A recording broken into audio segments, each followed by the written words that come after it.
اگر کوئی شخص نماز عید کی جماعت میں پہلی رکعت میں اس وقت شامل ہوا کہ امام صاحب تینوں تکبیریں کہہ چکے تھے اور اب وہ قرات کر رہے تھے،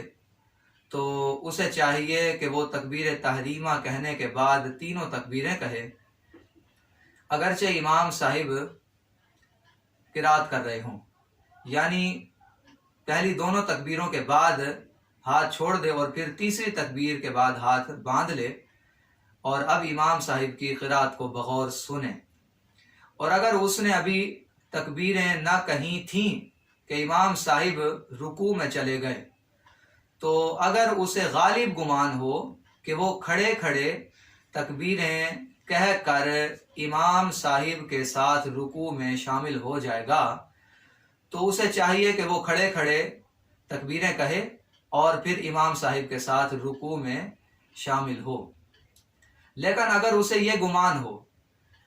کہ اگر وہ کھڑے کھڑے تکبیریں کہے گا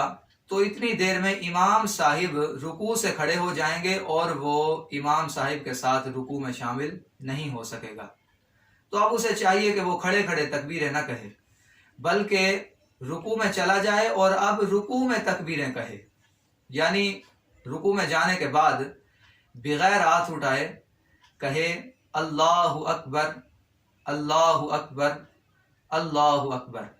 اور یہی حکم اس شخص کے لیے بھی ہے کہ جو سرے سے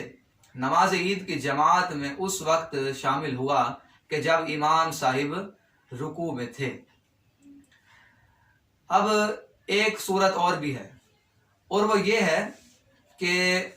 اگر اس نے رکوع میں ابھی تکبیریں پوری نہ کی تھیں کہ امام صاحب رکوع سے کھڑے ہو گئے، تو اب وہ بقیہ تکبیریں نہ کہے کیونکہ وہ ساکت ہو گئیں، بلکہ اب اسے چاہیے کہ وہ بھی رکوع سے کھڑا ہو جائے اور امام صاحب کی اقتداء میں نماز جاری رکھے۔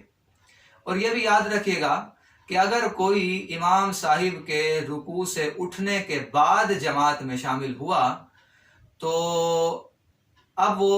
تکبیریں نہ کہے بلکہ امام صاحب کے